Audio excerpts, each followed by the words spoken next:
My name is Pat Stephenson. I'm the founder of a creative agency called Boys+Girls, set up in 2009. My job would be to try and live up, I suppose, to the principles that we try to bring to all of our clients and our work, bring that kind of attitude and energy, and to make sure that when we're looking at a client's business problems, that we're coming up with the best answer, not just the easy answer. I suppose on top of that, I need to make sure that because our business is so much a people business, that we're working with not only the best people but the best collaborative partners and the best clients. Boys+Girls is a creative agency who specialise in the creation of branded entertainment for commercially ambitious clients. When we set up in 2009, we saw a gap in the marketplace. From where we could see there was an international standard of work coming out of the US and London, and that work wasn't apparent here for no apparent reason. So we really set up with a very high creative benchmark. We thought there was no reason why all of the work we could produce couldn't hit that benchmark, and really focused and built the agency around that principle. Our belief was and still is that great creative work delivers great commercial results. So I would describe the creative process within an advertising agency as working as a mix of science and art and science. So we start off as wide as possible. We look at all of the data sources that we have to bear. Some of that will come from the client, looking at their sales data or their methodology. Some of that be the stuff that we subscribe to, so future trends, research, consumer behaviour modelling, a lot of the research that we do in-house with consumers, and we cast that net as wide as possible.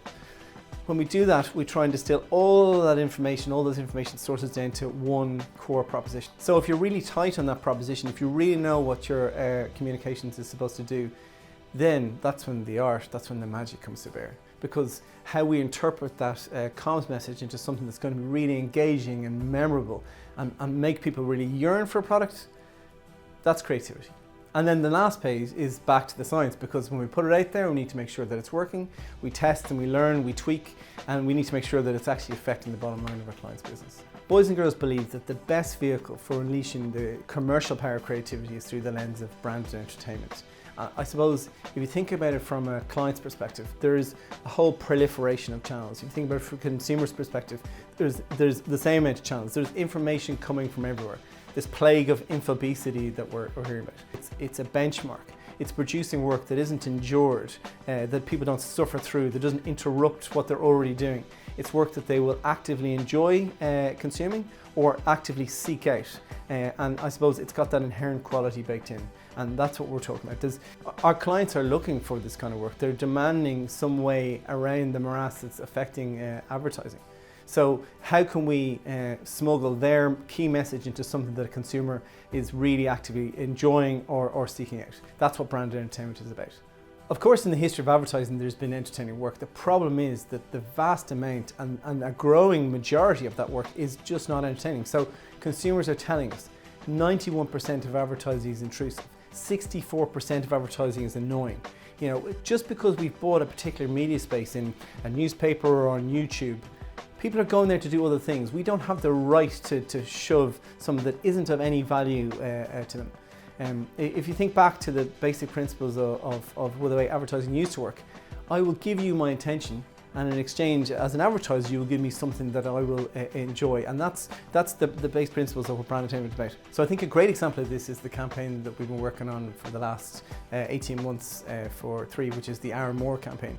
3's whole business position and philosophy is around connection and how that enhances life. So we actually got a brief, it was a business brief, a B2B brief, as to how does 3 as a business showcase its wide array of services. And rather than just telling people that they have them, they bring these to life in a real sense, brand demonstration brought to life. We identified this island Aaron Moore as living in, I suppose, the equivalent of the electrical dark ages when it came to connectivity. We saw that they were desperately looking for this connectivity, and we brought it to life in such a way that we could produce a long-form documentary, TV commercials, print. And this isn't just advertising for advertising's sake, it's really making a real difference to our communities, and people are reacting to it. It's been one of the most successful campaigns that 3 have ever run. And so it's grown from this business to business proposition to something that the whole nation is talking about. There's absolutely a role for short-term hard sell campaigns. In fact, if you look at the best advice is that you would have a mix of 60% longer-term brand building with a core message and then 40% short-term hard sell. But there's an emphasis on the short term. That work can only ever have a small effect over a maximum of a 6-month period.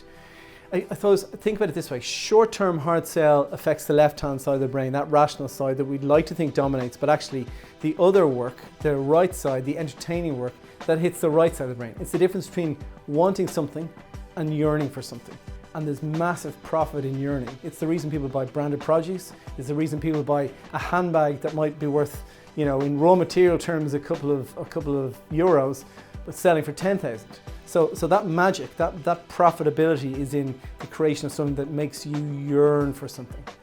So clients are coming to us looking for these kind of solutions. They realize that, you know, given the issues that are at place, like ad fraud, the amount of media that's out there, that they've got to find a way to make their work cut through. So that's where this branded entertainment is coming from. It's a client demand, it's not something we're foisting upon them. You know, if people are coming and saying, look, I need to make sure that I'm making money for my business. Well, you know, the best work, the best brand entertainment work, it will make your media investment cheaper because good work needs to be seen less times and people will seek it out. Or if you run it with the same media budget, you will get a maximum return.